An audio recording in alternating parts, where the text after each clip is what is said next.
حضور اکرم صلی اللہ علیہ وسلم اللہ کی حکم کے انتظار میں رہے اور حضرت ابو بکر صدیق رضی اللہ تعالیٰ عنہ کو حکم دیا کہ ابو بکر تیار رہنا، جب اللہ کا حکم آئے گا ہم ہجرت کر کے مکہ چھوڑ کے مدینہ طیبہ تشریف لے جائیں گے۔ چنانچہ نبی کریم صلی اللہ علیہ وسلم کے حکم کے مطابق حضرت ابو بکر صدیق رضی اللہ تعالیٰ عنہ نے تیاری شروع کر دی۔ جب نبی کریم صلی اللہ علیہ وسلم کو اللہ کی طرف سے حکم ملا تو حضرت ابو بکر صدیق رضی اللہ تعالیٰ عنہ پہلے سے تیار تھے۔ نبی کریم صلی اللہ علیہ وسلم جب حضرت ابو بکر صدیق رضی اللہ تعالیٰ عنہ کے دروازے پہ تشریف لے گئے، ابھی آپ نے دروازہ نہیں کھٹکھٹایا تھا، حضرت ابو بکر صدیق رضی اللہ تعالیٰ عنہ نے نبی کی آمد پر دروازہ کھٹکھٹانے سے بھی پہلے دروازہ کھول دیا تھا۔ آپ نے پوچھا ابو بکر میں نے دروازہ نہیں کھٹکھٹایا، تجھے کیسے پتا چلا؟ تو حضرت ابو بکر صدیق رضی اللہ تعالیٰ عنہ عرض کرنے لگے، یا رسول اللہ صلی اللہ علیہ وسلم جب سے آپ نے مجھے حکم دیا تھا تب سے میں تیار ہو گیا تھا، میں اس انتظار میں تھا کہ آقا حکم دیں تو آپ کے ساتھ ہجرت کر کے میں بھی مکہ چھوڑ کے مدینہ طیبہ چلا جاؤں۔ جب آپ تشریف لے آئے تو آپ کی خوشبو سے میں پہچان گیا کہ آقا میرے پاس آ چکے ہیں، آپ کو اس لیے دروازہ کھٹکھٹانے کی نوبت نہیں آئی، میں پہلے ہی سمجھ گیا آپ کی خوشبو سونکھ کر، اس لیے میں نے پہلے دروازہ کھول دیا۔ اور پھر جب حضرت ابو بکر صدیق رضی اللہ تعالیٰ عنہ کو ساتھ لے کر نبی کریم صلی اللہ علیہ وسلم غار ثور پہ تشریف لے گئے اور پھر حضرت ابو بکر صدیق رضی اللہ تعالیٰ عنہ نے نبی کریم صلی اللہ علیہ وسلم سے عرض کی، یا رسول اللہ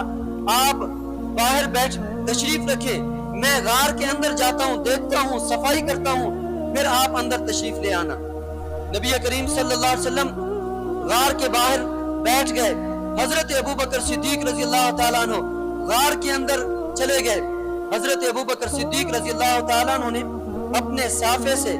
غار کو صاف کیا اور پھر حضرت ابو بکر صدیق نے دیکھا کہ غار کے اندر کچھ سوراخ ہیں، اندیشہ ہوا کہ ان سوراخوں سے سانپ آ سکتے ہیں، بچھو آ سکتے ہیں، اس لیے حضرت ابو بکر صدیق رضی اللہ تعالیٰ عنہ نے اپنے کپڑے پھاڑے،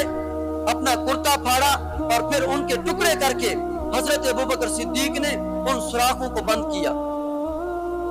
حضرت ابو بکر صدیق رضی اللہ تعالیٰ عنہ نے جب اپنے کپڑوں کے ان ٹکڑوں سے ان سوراخوں کو بند کیا، کتابوں میں آتا ہے کہ ایک سوراخ رہ گیا، بعض کتابوں میں آتے 2 سوراخ رہ گئے، حضرت ابو بکر صدیق رضی اللہ تعالیٰ عنہ نے ان سوراخوں پہ اپنے پاؤں رکھ دیے اور پھر نبی کریم صلی اللہ علیہ وسلم سے عرض کی، یا رسول اللہ اب غار صاف ہو چکی ہے، آپ اندر تشریف لے آئیں۔ جب نبی کریم صلی اللہ علیہ وسلم غار کے اندر تشریف لے گئے، حضرت ابو بکر صدیق رضی اللہ تعالیٰ عنہ نے سارے سوراخ بند کر دیے، جو سوراخ بچ گئے ان پہ اپنے پاؤں دے دیے۔ نبی کریم صلی اللہ علیہ وسلم چونکہ تھکے ہوئے تھے، رات کا سفر کیا ہوا تھا، تو نبی کریم صلی اللہ علیہ وسلم نے حضرت ابو بکر صدیق کی گود میں آرام کر لیا تھا، آپ سو گئے، آپ کو نیند آ گئی۔ حضرت ابو بکر صدیق رضی اللہ تعالیٰ عنہ نے جن سوراخوں پہ پاؤں دیا ہوا تھا انہی سوراخوں سے سانپ نکل آیا۔ اب دیکھیں اچانک کسی بندے کو سانپ کاٹے تو کتنا تکلیف ہوتی ہے، بلکہ اچانک چونٹی بھی کاٹ لے تو انسان اپنا توازن کھو بیٹھتا ہے، بلکہ چھپکلی اگر انسان بیٹھا ہوا ہے اوپر سے چھپکلی گرے تو انسان جو ہے ایک دم ڈر جاتا ہے، سانپ کاٹے تو اندازہ لگائیں کتنا تکلیف ہوگی اور پھر کتنا جو ہے نا حضرت ابو بکر صدیق رضی اللہ تعالیٰ عنہ کو درد ہوگا، مگر حضرت ابو بکر صدیق رضی اللہ تعالیٰ عنہ نے اس ڈر سے کہ اگر میں اپنا توازن کھو بیٹھتا ہوں، حرکت کرتا ہوں، نبی کریم صلی اللہ علیہ وسلم بیدار ہو جائیں گے، آپ کو تکلیف ہوگی، اس لیے درد برداشت کیا، مگر نبی کریم صلی اللہ علیہ وسلم کو جگانا برداشت نہیں کیا۔ اور پھر درد کی شدت کی وجہ سے نبی کریم صلی اللہ علیہ وسلم اس وقت بیدار ہوئے جب درد کی شدت کی وجہ سے حضرت ابو بکر صدیق رضی اللہ تعالیٰ عنہ کی آنکھوں سے آنسو نبی کریم صلی اللہ علیہ وسلم کے رخسار مبارک پہ گرے۔ جب آپ بیدار ہوئے تو آپ نے کہا ابو بکر کیا ہو گیا، کیوں رو رہے ہو؟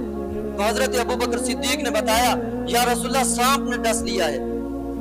تو آپ نے فرمایا مجھے بیدار کیوں نہیں کیا؟ تو حضرت ابو بکر صدیق رضی اللہ تعالیٰ عنہ نے عرض کی یا رسول اللہ یہ درد میں برداشت کر سکتا ہوں مگر آپ کو بیدار کر کے آپ کو تکلیف دینا برداشت نہیں کر سکتا۔ اچھا نبی کریم صلی اللہ علیہ وسلم بیدار ہو گئے، غار کے اندر ہیں، ادھر مشرکین مکہ نبی کریم صلی اللہ علیہ وسلم کی تلاش میں ہیں اور تلاش کرتے کرتے غار کے دہانے پہنچ بھی گئے۔ اب آپ اندازہ لگائیں